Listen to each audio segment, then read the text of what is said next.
very, very recently only that companies are starting to become more proactive about doing assessments on internal security and actually looking at, from a proactive perspective, what is actually going on. Okay, we haven't had any breach right now, but we're seeing lots of different companies having various different types of breaches. What can we do to actually assess the situation to find out in real life what's happening for us? Because company A, company B and company C are all exposed to different kinds of risk because of the different types of things that their employees do and the different types of technology that's employed by different organisations.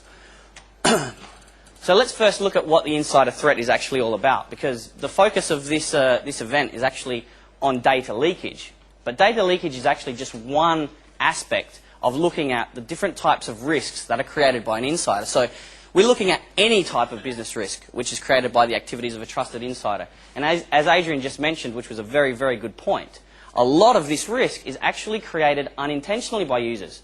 It's not just about looking for malicious users in the organisation and looking for people that are intentionally doing stuff to breach the security policy. It's also looking at, in a big proportion, those users that are just doing things because they do things.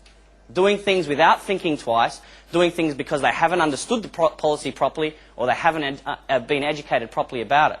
So one of the things that we'll look at towards the end of the presentation is actually looking at how do we actually simplify the process of getting staff buy-in to the policy and getting staff buy-in to security and building it into the DNA, as Paul Wood mentioned earlier on, which is a very, very important part of what's required here.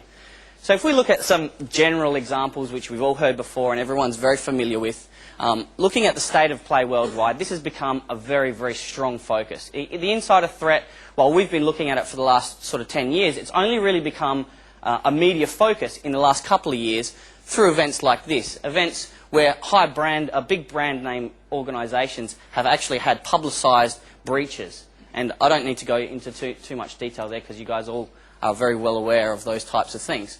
So those types of events and the media focus on these types of events has actually drawn a whole heap of new regulatory compliance, and some of these have been in place for a long, long time. But you'll see, and as the Information Commissioner's Office is working on a number of different things right now, you'll see a lot of these different types of compliance and regulations actually evolving. And sometimes they're actually evolving based on singular incidents that are happening of such high proportion that they realise a certain aspect of that compliance regulation actually needs to be changed to be able to be more proactive in sort of sorting out and preventing these types of things from taking place. And again, the media focus on this type of thing and the frenzy over data loss, breach of confidentiality and data privacy will obviously fuel greater exposure and risk for organisations if they do get hit. So looking at some of the things that we've done for organisations, and I've tried to sort of, obviously I have to keep a huge amount of confidentiality and anonymity to this, but I've tried to look at a few different organisations that we've worked with from different various sectors and have a look at some of the different types of risk that's created and actual events of breach that's happened within an organisation. And here I'm going to be showing you that it's not just about data leakage. Yes, there's been a lot of data leakage events that have been high profile, but there's also a string of other things that we do that don't get publicised that are actually the result of users not being educated or not being controlled or audited well enough. So the first company that we're looking at is a European oil and gas corporation, and this is something that we've done very, very recently. Now this is quite an interesting one for us. We actually uncovered at a very late stage in a proactive assessment that was done on the internal security for this organisation. We actually uncovered a group of employees running an illegal distribution ring for pirated movies, music and pornography. Now, this organisation would never have suspected this type of thing, nor would they have been looking for this type of thing going on. And actually what happened was, because, I mean, as most large organisations have today, they have many different types of internet filtering, email filtering, content filtering, all different kinds of things to prevent exactly this type of thing from happening. But what actually triggered this off, we actually did a sort of a cross-section audit for this organisation, picking a few randomly selected by the IT security manager, randomly selected PCs, and we just did some activity audits and then pulled out some information. And one of the things that we found was one of their staff was coming in very, very early in the morning. He was coming at 7 o'clock every morning, and when we talked to his line manager, he said, yes, this guy's very, very hard working. He is always here before me. There's no one else in the office. He's here at 7 o'clock every morning, and he leaves at 8 o'clock every night. So we started to have a look at what actually is he doing during this period of time. So nothing too suspicious. He comes in the morning, 7 o'clock in the morning, and he spends half an hour or 45 minutes or so every day looking at his personalised webmail. Now, they have blocked Hotmail, they have blocked Gmail, they have blocked Yahoo Mail, and various bunch of other different types of standard webmail stuff. But he was using a type of webmail which was called Ozu Mail. It's something that's not so common, but it's another web-based mailing system which wasn't blocked by their internet filtering products. So what was actually interesting, once we started to look at what activity this guy was doing, we actually discovered that he's going home every night. He's registering using this Ozu Mail webmail address. He's registering on a whole bunch of pornographic websites and registering on a whole bunch of other illicit music websites, and he's ordering this stuff to be sent to his email.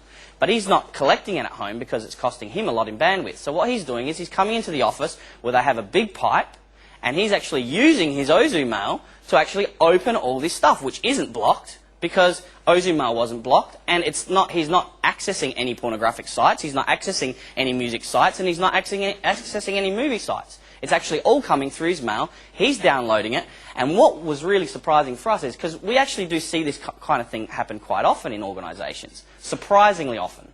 But usually what happens is they download this stuff and they put it straight onto a CD or straight onto a USB thumb drive or an external hard drive and they take it home. That's normally the case. What this guy was doing, which was very unusual, was he was downloading it and he was parking it on the server. Very interesting. Why would this guy be parking this stuff on the server? Okay, we put two and two together and thought there's only one possibility here, is that he's sharing it with other people inside the organisation. So we did a wider audit. We investigated further and we found 6 or 7 individuals that were all doing exactly the same thing, putting it all on the server, different servers, sharing this stuff around, pulling it off, trading it, and doing all kinds of weird and wonderful things with this stuff. And obviously, a huge amount of stuff. Like, we will catch, with this particular guy, in half an hour of being on his Ozu Mail, he got access to 200 different files. These are movie files, picture files, JPEGs, everything.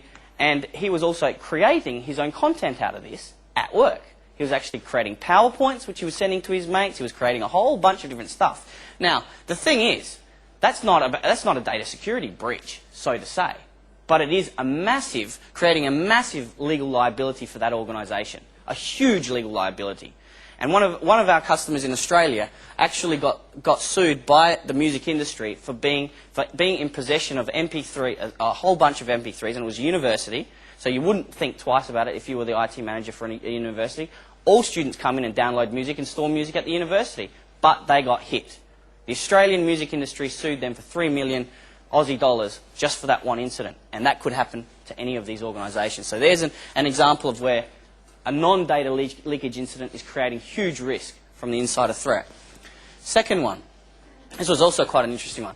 So, this is one of the largest pharmaceutical manufacturers in Asia Pacific, and they actually supply a lot of the pharmaceutical distributors here in Europe. And they were just about to release a new product on the market, which is called Cialis, which is like a substitute for Viagra. So they were expecting this to be a very high revenue item for them.